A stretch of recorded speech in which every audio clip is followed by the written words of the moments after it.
اللہ اللہ اللہ اللہ اللہ اللہ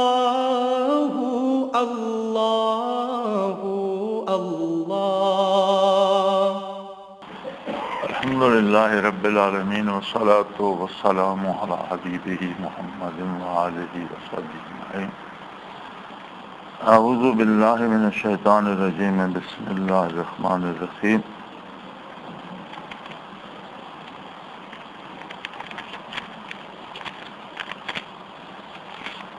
ہمارے اکثر سوال جو ہوتے ہیں وہ سوال نہیں ہوتے، غلط فہمیاں ہوتی ہیں۔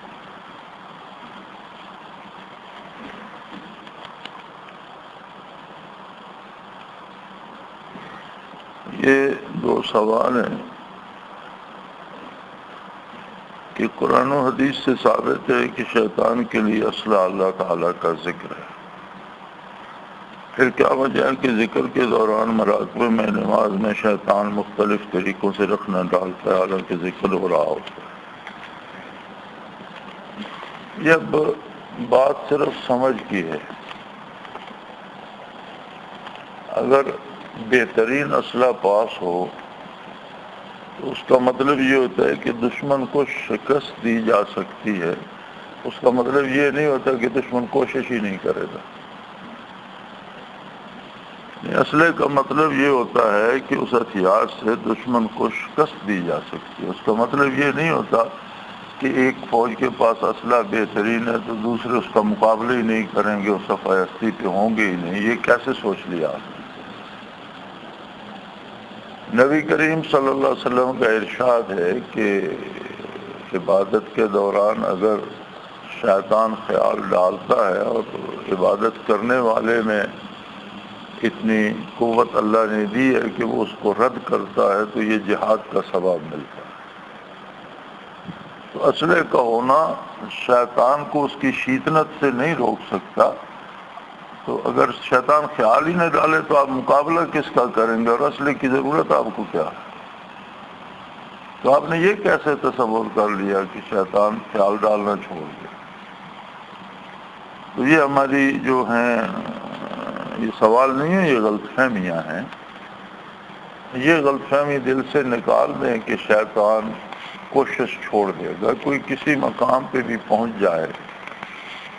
نبی معصوم ہوتے ہیں تو انبیاء کی مخالفت میں بھی وہ ایڑی چوٹی کا زور لگا دیتا ہے، کسی نہ کسی کو مخالفت پہ ابھارتا ہے، کفار کو اعتراضات سکھاتا ہے۔ آپ نے پڑھا سنا ہوگا کہ بدر میں تو وہ کفار کے ساتھ انسانی شکل میں بھی آیا کہ انی جار لکم، میں تمہارے ساتھ ہوں، دیکھتا ہوں تمہارا کون کوئی بگاڑتا ہے۔ اور جب فرشتوں کا نزول دیکھا تو بھاگ کھڑا ہوا، تو انہوں نے کہا بھئی آپ تو بڑے ہمارے ساتھ دعوے کر رہے تھے تو بھاگ رہے، انی ارا ما لا ترون، مجھے وہ کچھ دکھائی دے رہا جو تمہیں دکھائی نہیں دے رہا۔ اور ساتھ اس نے یہ بھی کہا انی اخاف اللہ رب العالمین، مجھے تو اللہ رب العالمین سے ڈر لگ رہا ہے، میں تو گیا۔ تو یہ سوچ لینا کہ شیطان اپنی کوشش چھوڑ دے گا یہ غلط ہے، بلکہ آپ یہ سوچیں کہ جب آپ ذکر کریں گے، نیکی کریں گے تو شیطان زیادہ کوشش کرے گا۔ بلکہ حدیث شریف میں یہ ملتا ہے کہ جب کسی اس کے بے شمار اس کی اولاد، اس کے متبعین بے شمار شیاطین ہیں، تو اگر ایک سے بندہ قابو نہ آئے تو اس سے زیادہ طاقتور اس پر بھیج دیتا ہے، ان کی ڈیوٹیاں بدلتا رہتا ہے، ان سے رپورٹ لیتا ہے کہ کیا کیا کیا نہیں کیا۔ تو ذکر الہی کا فائدہ یہ ہوتا ہے کہ آپ اس کا دفاع کر سکتے ہیں، اس کی بات نہیں مانتے، رد کرتے ہیں، اس کا الگ سے ثواب ملتا ہے۔ صحابہ رضوان اللہ علیہ اجمعین کے بارے میں قرآن نے بتا دیا کہ ان کی کھال باز دل اللہ تعالیٰ کے ذکر میں مشغول رہتے تھے، پھر کیا وجہ ہے کہ بعض دفعہ اکا دکا صحابہ کو جنات کا اثر ہوا؟ یہ غلط ہے، میں نے کہیں نہیں پڑھا، آپ نے پڑھا ہوگا۔ جس طرح عام آدمیوں کو جن پکڑتے ہیں اس طرح کسی صحابہ کو جن نے پکڑا نہیں۔ یہ الگ بات ہے کہ کہیں سانپ بن کر انہیں ڈرایا یا کہیں کسی شکل میں آ کر کسی گھر میں داخل ہوا، کسی صحابی کے وجود میں جن اس طرح داخل ہوا ہو یہ میں نے کہیں نہیں پڑھا۔ تو ہاں یہ واقعات ملتے ہیں کہ جن بن کر داخل ہوا، یا ایک صحابی کو جنات نے شہید کر دیا، تو کیا کفار صحابہ کو قتل نہیں کرتے؟ جہاد میں صحابہ شہید نہیں ہوتے تھے؟ تو وہ واقعہ بھی بڑا مشہور ہے کہ ایک صحابی گھر میں تشریف لائے تو ان کی اہلیہ باہر گلی پہ کھڑی تھی اور انہیں بڑا برا لگا اور انہوں نے تلوار سونت لی، تو اس نے کہا اندر دیکھیں تو حسین میں دیکھا تو بہت بڑا سانپ تھا جس نے انہیں بھگا دیا، تو انہوں نے اس سانپ کو اس تلوار سے مار دیا، کاٹ دیا، تو دفعتاً جنہوں نے انہیں شہید کر دیا۔ تو صحابہ کرام ان کی میت لے کر بارگاہ رسالت میں آئے، یا رسول اللہ جنہوں نے انہیں قتل کر دیا ہے تو آپ دعا کریں کہ یہ زندہ ہو جائے۔ تو نبی کریم صلی اللہ علیہ وسلم نے فرمایا کہ یہ اپنی منزل پہ پہنچ گیا، اب تم کیوں یہ کوشش کرتے ہو کہ یہ پھر واپس آئے، پھر کیا پتا پھر انجام کیا ہو؟ تو یہ بہتر نہیں ہے کہ یہ اپنی منزل پہ آ گیا اور شہید ہو گیا۔ تو اس کے بعد حضور نے حکم دیا کہ آج کے بعد جن اگر کسی موذی جانور کی صورت میں نظر آئے تو اسے قتل کر دیا جائے اور اس کا کوئی مواخذہ نہیں ہوگا۔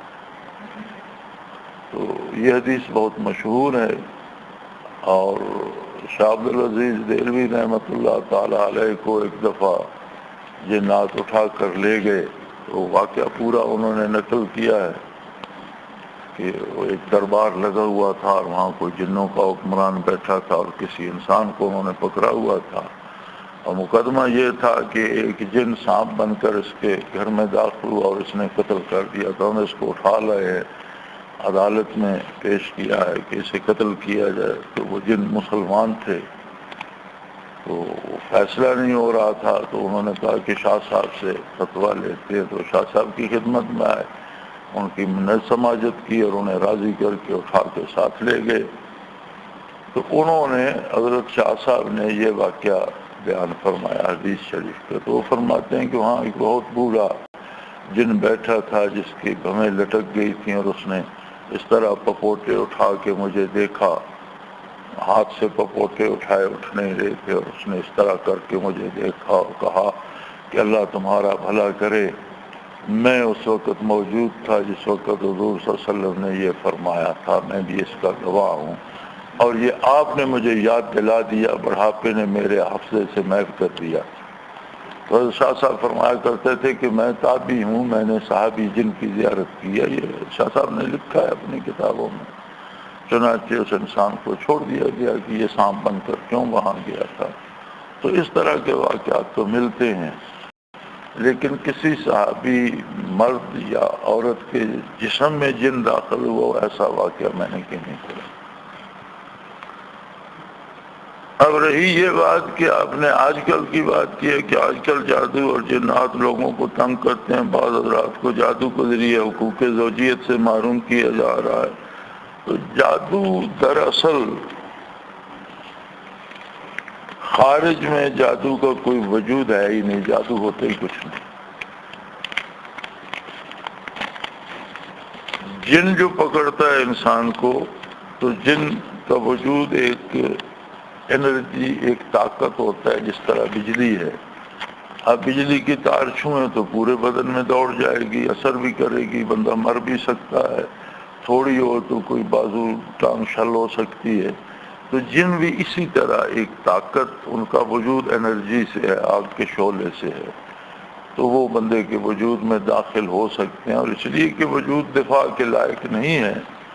اور جن جب بھی کسی کو پکڑتا ہے یا وجود میں داخل ہوتا ہے تو انسان کے جو انسانی سیل ہیں وہ ڈیمیج ہوتے ہیں، اس کی صحت پہ اثر پڑتا ہے، مختلف طرح کی بیماریاں ہو جاتی ہیں۔ تو یہ سب تو ہو سکتا ہے۔ جہاں تک جادو کی حقیقت ہے وہ یہ ہوتی ہے کہ موسیٰ علیہ السلام کے مقابلے میں جب جادوگر آئے، جادو ہے کیا؟ شیطان اپنے پجاریوں کو بعض کفریہ کلمات سکھاتا ہے کہ تم یہ کلمات اس طرح وظیفہ پڑھو، اس طرح چلا کاٹو، اس طرح پھونک مارو، اس طرح نقش لکھو، اس کا یہ اثر ہوگا۔ پھر وہ کوشش کرتا ہے کہ ان پر وہ عمل کر سکے، جتنا شیاطین سے ہو سکے وہ اس پہ عمل کرتے ہیں تاکہ لوگ اس میں کفریہ عمل میں لگے رہیں۔ لیکن کیا جادو سے کوئی چیز تبدیل کی جا سکتی ہے؟ تو اللہ تعالیٰ کی پیدا کردہ کوئی تخلیق، جسے کہتے ہیں قلب ماہیت، یعنی اللہ نے پیدا تو کوئی اور چیز کی اور اس کے تبدیل کر کے اس کی ماہیت بدل دی جائے، قلب ماہیت باطل ہے، یہ ممکن نہیں۔ لیکن ہو گیا یہ قلب ماہیت، تو ہو گیا کہ جب بانس تھے یا لکڑیاں تھیں یا رسے تھے تو وہ سانپ بن گئے، اژدہا بن گئے، تو قلب ماہیت ہو گیا۔ قرآن کریم فرماتا ہے قلب ماہیت نہیں ہوا، دو چیزیں تھیں۔ وَاسْتَرْهَبُوا بِهِمْ، جادوگروں نے پہلے لیکچر کر کے لوگوں کو بڑا مرعوب کیا، ان کے دلوں میں رعب ڈالا اور انہیں ڈرا دیا۔ جو بندہ ڈر جاتا ہے وہ پھر ہر بات ڈرانے والے کی قبول کرنے کو تیار ہو جاتا ہے، جو دھمکی سے ڈر جاتا ہے نا، تو وہ لوگوں میں جب وہ اس طرح کی بات آ گئی تو پھر وَسَحَرُوا أَعْيُنَ النَّاسِ، لوگوں کی جو قوت بصارت تھی اس پر انہوں نے ایسا جادو کیا، وَيُخَيَّلُ عَلَيْهِمْ أَنَّهَا تَسْعَىٰ، کہ ان کی آنکھوں نے جو تصویر قوت متخیلہ کو بھیجی اس میں انہیں تصور میں نظر آتا تھا کہ یہ اژدہا اور بن گئے ہیں سانپ، ورنہ تھے رسے اور لکڑیاں ہی، حقیقت میں اژدہا نہیں بنے، قلب ماہیت ہوا نہیں۔ قرآن فرماتا ہے فَاسْتَرْهَبُوا بِهِمْ، پہلے تو انہیں ڈرایا، پھر سَحَرُوا أَعْيُنَ النَّاسِ، ان کی نگاہوں پہ کوئی جادو پڑا کہ انہیں دیکھنے میں وہ سانپ لگتے تھے۔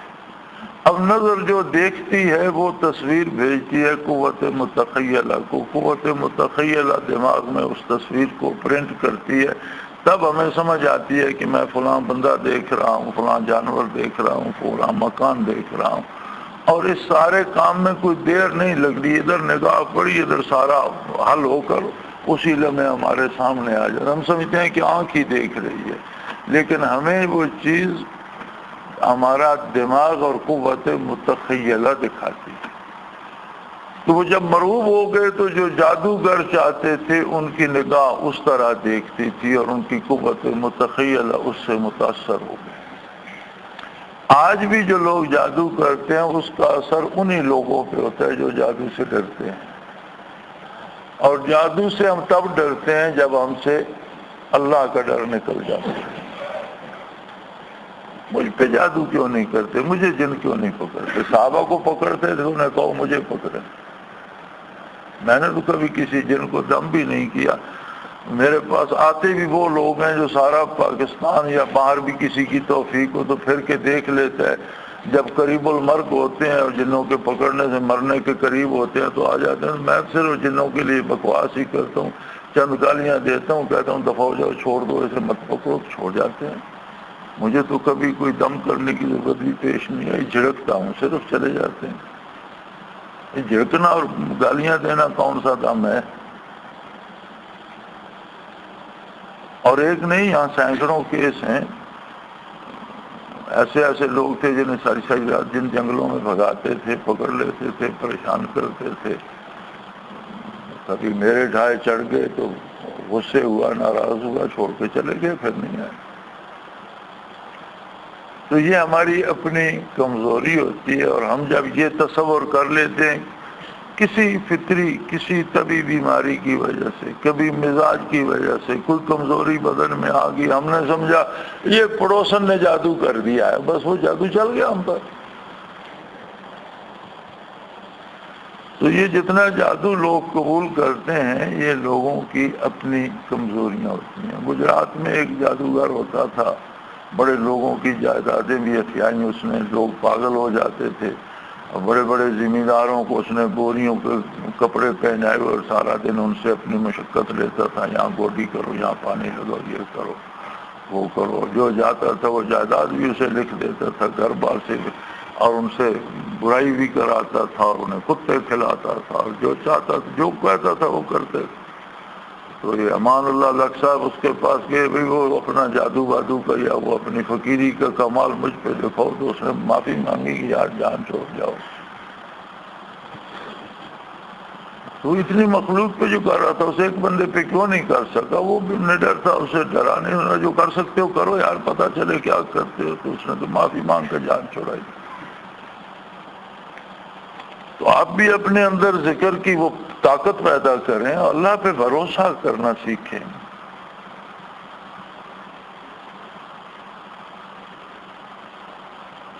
حدیث شریف میں مذکور رجال الغیب کیا ہیں، ان سے مدد کرنا کب جائز ہوتا ہے، اس کا طریقہ کیا ہے؟ مدد کے لیے اللہ کافی ہے، اور جہاں اللہ نہ ہو وہاں ان سے مدد طلب کر لی جائے.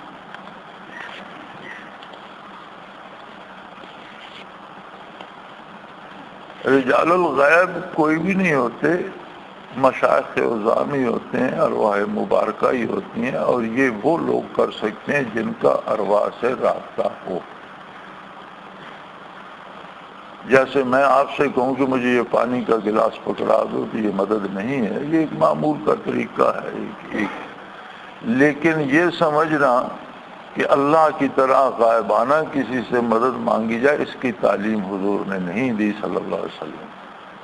یہ جن لوگوں کے لیے ہے وہ لوگ ہیں جن کو یہ قوت نصیب ہے کہ وہ ان ارواح مبارکہ سے رابطہ کر سکتے ہیں. اور وہ ایسی ہے جیسے آپ مجھے کوئی کام کہہ دیں، میں آپ کو کہہ دوں، وہ ان کے لیے معمول کی بات ہوتی ہے. اور جس میں یہ قوت نہ ہو، وہ سمجھے کہ غائبانہ کوئی رجال الغیب ہیں وہ میری مدد کریں گے، تو یہ تو شرک ہو جائے گا. یہ غائبانہ پکارنا اور غائبانہ مدد کرنا یہ صرف اللہ کریم کا کام ہے.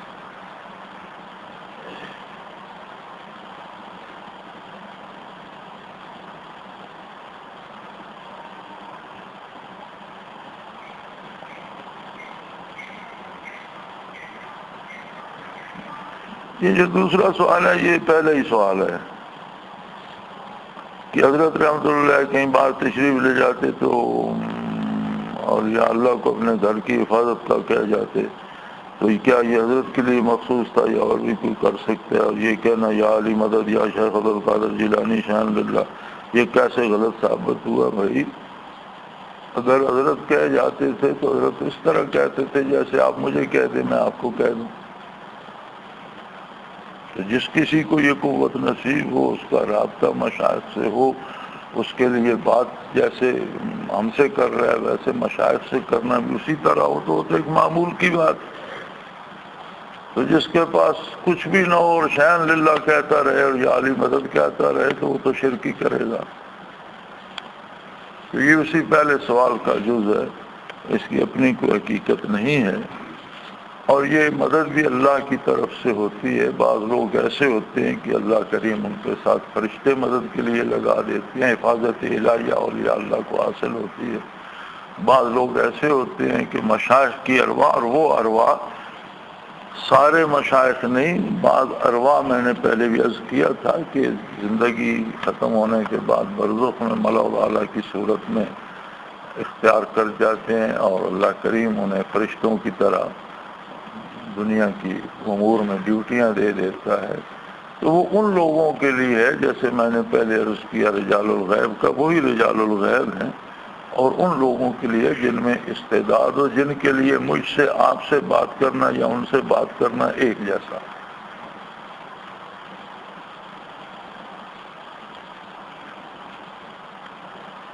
کسی شخص کو سلسلہ عالیہ میں لطائف مراقبات نصیب ہو جائے، پھر وہ سستی کی وجہ سے ذکر چھوڑ دے تو اس کے لطائف مراقبات ضائع ہو جائیں گے. کسی شخص کو کھانا مل جائے، بہت اچھا کھانا ہو، بہت سیر ہو کر کھائے، اور پھر کھانا چھوڑ دے تو کیا وہی کھانا زندگی بھر چلتا رہے گا؟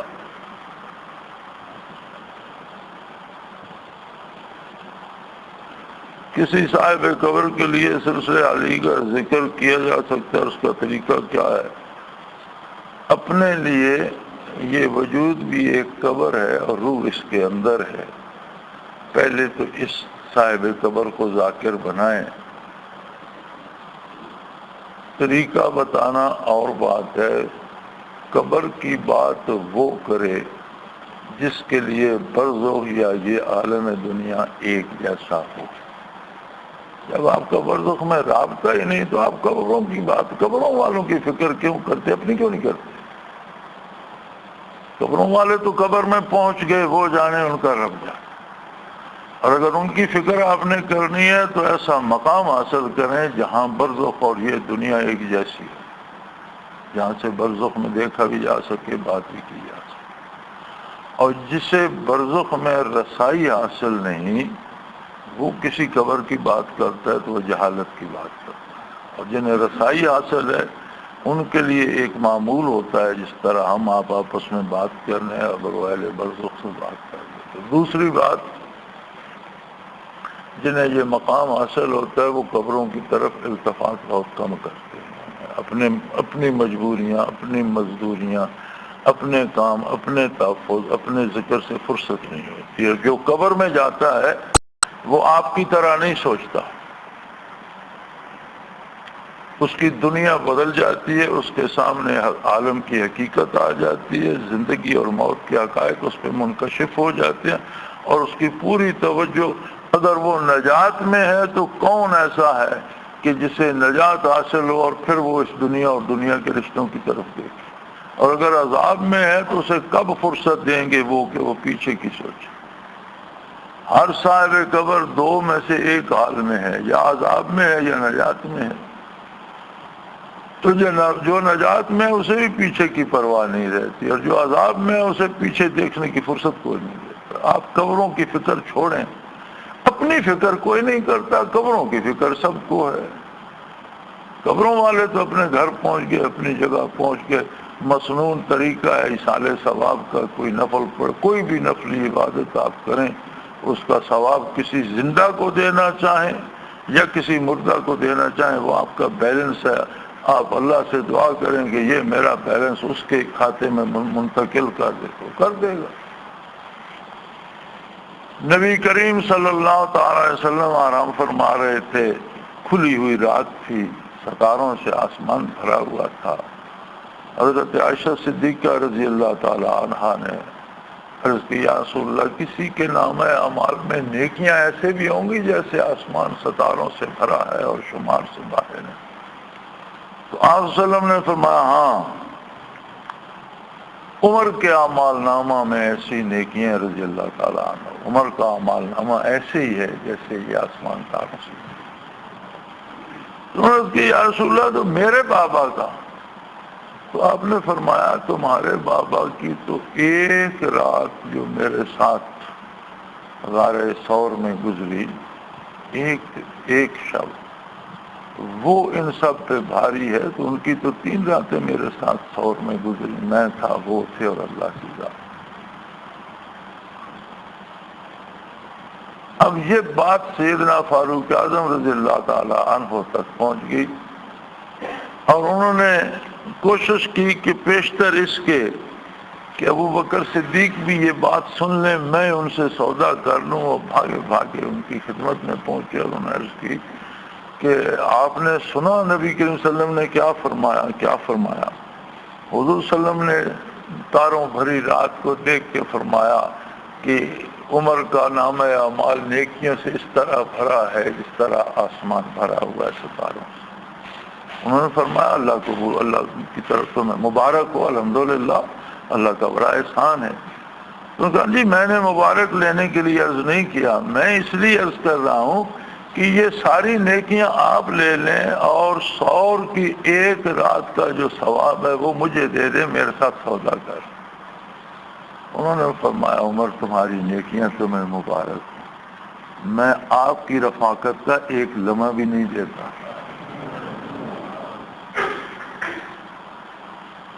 تو بھائی میاں، جو نیکی کرے اور وہ کسی کو دینا چاہے ضرور دے، ایصال ثواب کا طریقہ سادہ سا ہے، کسی پیر صاحب، کسی مولوی صاحب کے پاس جانے کی ضرورت نہیں، اکاؤنٹ اللہ کے پاس ہے، آپ نے نیکی کی، فرض تو فرض ہے، وہ آپ کی مجبوری ہے، آپ نے ادا کرنا ہے، فرض ادا کر کے تو ثواب نہیں بخش سکتے۔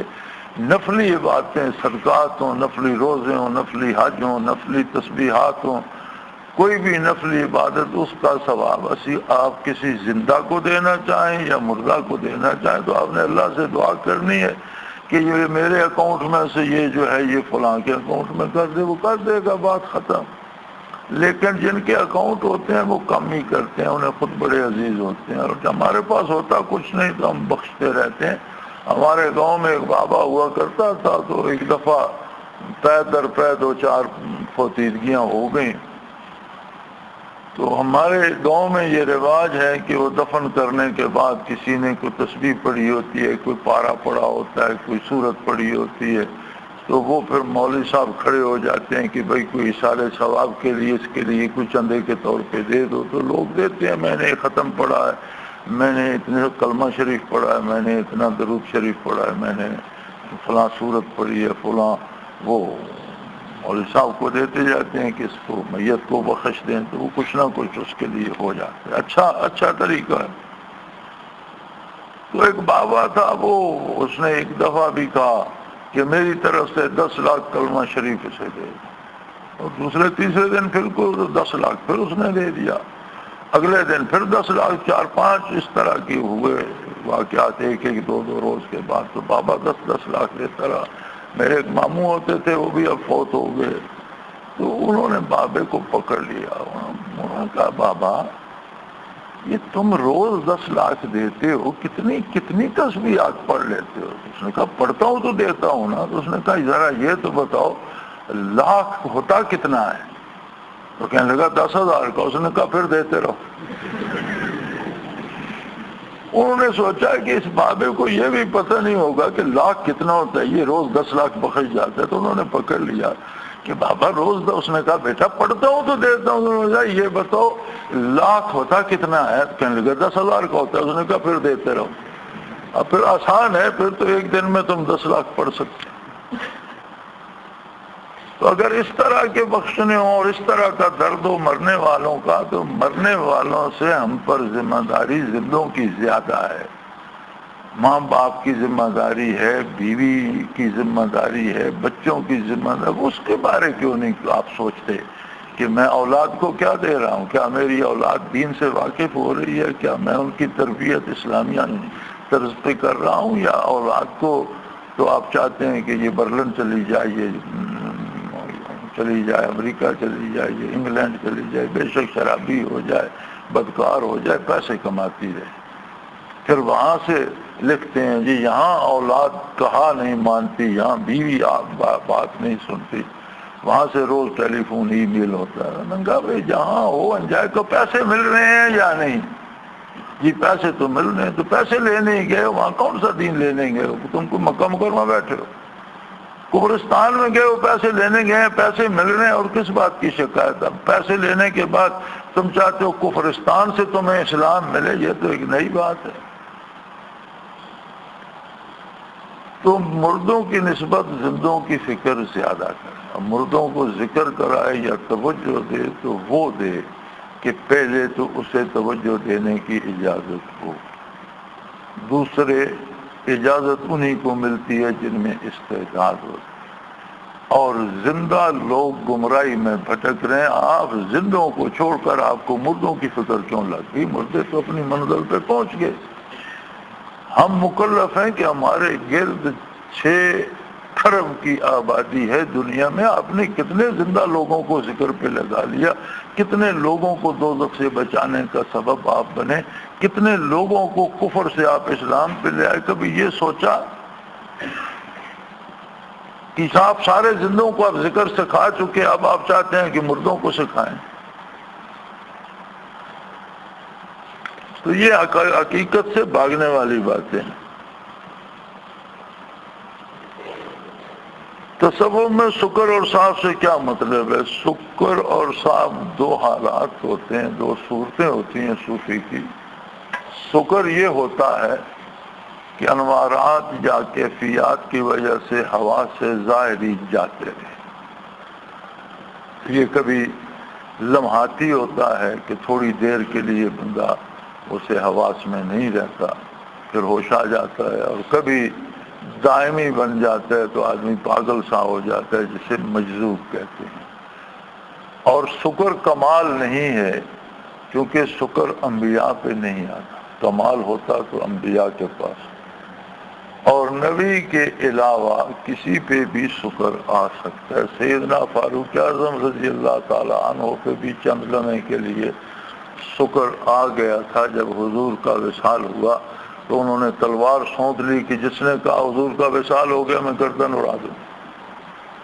سیدنا ابو بکر صدیق رضی اللہ عنہ نے جب وہ آئے کریمہ تلاوت کی، وما محمد الا رسول قد خلت من قبل الرسل فإن مات أو قتل انقلبتم على أعقابكم ومن ينقلب على عقبيه فلن يضر الله شيئا وسيجزي الله الشاكرين۔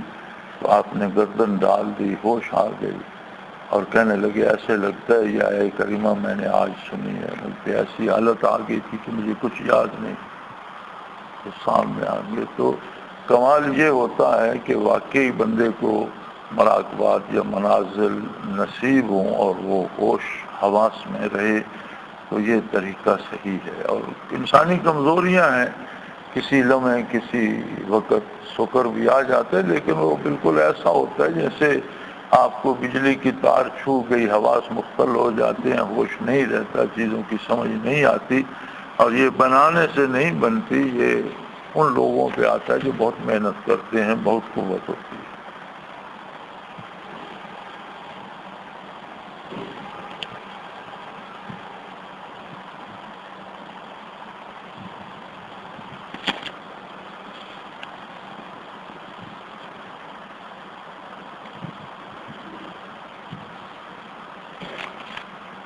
یہ انہوں نے تہجد کے بارے پوچھا ہے۔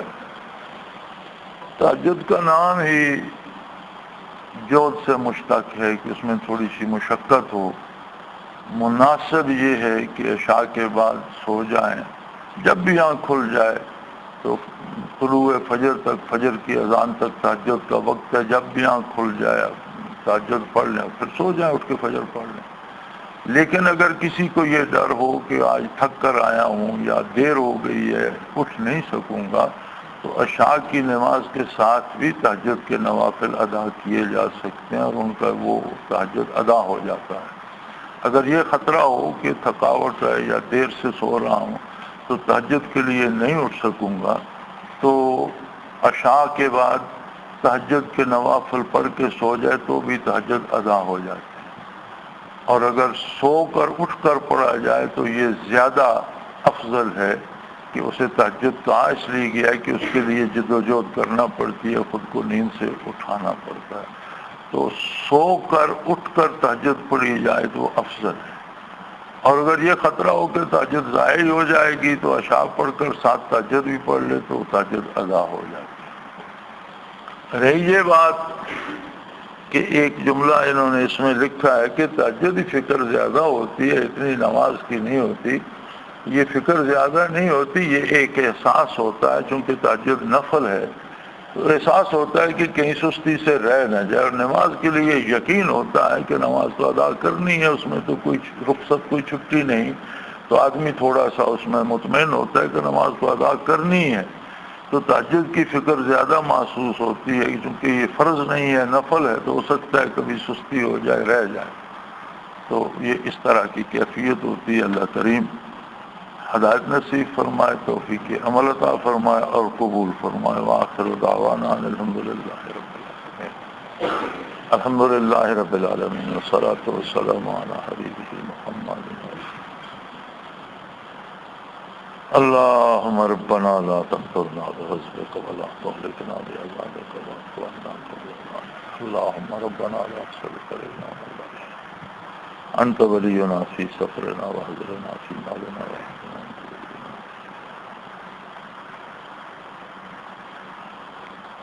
وصلى الله تعالى على حبيبه محمد وسلم. الله الله الله الله الله الله اللہ اللہ۔ حضرت امیر محمد اکرم آوان مد ذلہ العالی دارالعرفان منارہ ضلع چکوال میں سالہ سال سے قرآن و حدیث کے اوپر خطابات کر رہے ہیں اور سلسلہ نقشبندیہ اویسیہ کے مطابق لوگوں کو ذکر الہی کی تربیت دے رہے ہیں۔ وہ قرآن پاک کی تفسیر ترتیب وار بیان کر رہے ہیں۔ تفسیر قرآن کو وہ موجودہ ملکی اور بین الاقوامی حالات کے مطابق بیان کرتے ہیں۔ موٹر وے سے کلر کہار کے انٹرچینج سے نکلتے ہوئے کلر کہار کی جھیل سے ہوتے ہوئے میانی، بوچھال اور نورپور سے گزرتے ہوئے دارالعرفان منارہ پہنچ سکتے ہیں۔ حضرت امیر محمد اکرم آوان نے بچیوں اور بچوں کی دینی اور دنیاوی تعلیم کے لیے سقارہ اکیڈمی کے نام سے ایک درسگاہ بھی قائم کی ہے، جس کا افتتاح ملک پاکستان کے صدر جنرل محمد ضیاء الحق نے اپنے دست مبارک سے کیا تھا۔ وہ تمام احباب جو اسلام کی طلب رکھتے ہیں ان سے گزارش ہے کہ دارالعرفان منارہ ضلع چکوال میں امیر محمد اکرم آوان صاحب کے خطابات سے مستفید ہوں۔ وہ ہر جمعے کو نماز سے پہلے بیان فرماتے ہیں۔ ہر ماہ کی پہلی اتوار کو ماہانہ اجتماع ہوتا ہے جس میں آپ خصوصی خطاب فرماتے ہیں اور پاکستان کے چاروں صوبوں سے احباب اس اجتماع میں شرکت کرتے ہیں۔ اس کے علاوہ یہاں سال میں 2 مرکزی اجتماعات بھی ہوتے ہیں، ایک رمضان المبارک میں اعتکاف کا اجتماع اور دوسرا جولائی اور اگست میں 40 دن کا اجتماع ہوتا ہے جس میں روحانی تربیت کی جاتی ہے۔ اپنا خون سیماب دے کر اتنا ہم کر جائیں گے، نام آقا کا چمن میں پھر رقم کر جائیں گے۔